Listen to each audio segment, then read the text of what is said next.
Well, you're still watching NTV at 1 with me, Sandra Twinobdio, and just to give you some bit of context, the Uganda National Examinations Board recently extended the registration deadline for all candidates to November the 30th, 2020.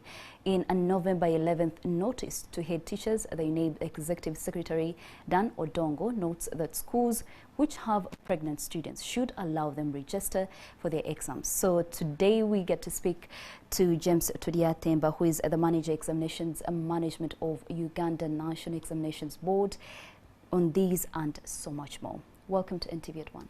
Thank you very much, Sandra.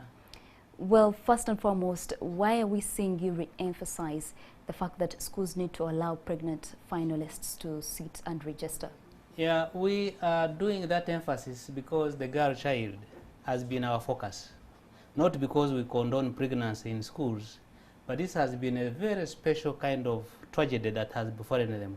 So to deny them opportunity to register for the examination would be a two-way of jeopardizing their progress in their education. And yet we are believing in inclusive education for all persons. We know that in schools there's usually bullying and the like. Isn't that an issue that concerns you? Because before, students were not used to seeing pregnant fellow students in class, but bullying is likely to be an issue. How do you intend to deal with that?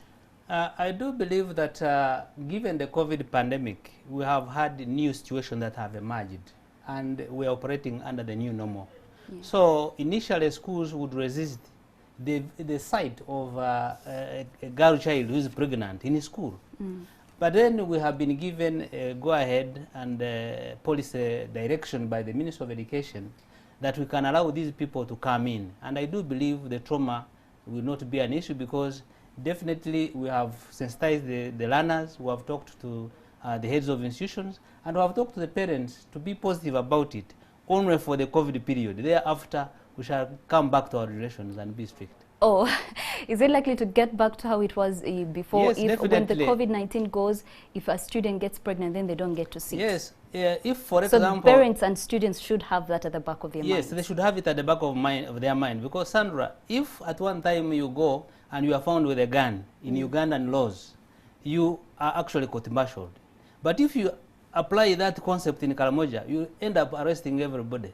So even then, the law has to be operated in the context of the situation. And after the COVID period, we shall have to withdraw that kind of facility.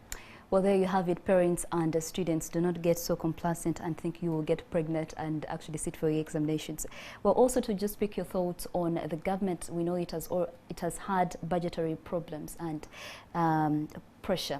And there are some parents that are saying they cannot afford to pay for the registration. What would you say to them, and are there any possible solutions to them? Yeah, definitely. In a pandemic period, we have had most of the people, least of all the parents, cash-strapped. And that's why we have come out outrightly to say we are not changing our examination fees that we have been charging. 34,000 for PLE, 164 for UCE, and 186 for UACE. In that light, we are trying to accommodate every parent so that whoever has a child in school is not hard-pressed. We know everybody is definitely having that challenge. And then we are also talking to the schools to actually have a strategy where they can accommodate the learners to register at their pace. And in this case, yes, we have put a deadline of 30th, like you have said, but we are saying let the schools take the pace of the parents, but emphasizing that definitely every child must register by 30th. Even if there are 20, 30 or so who have paid, we allow them to upload and wait for those late comers who can actually look around for the little money that they can get and ensure that every child registers.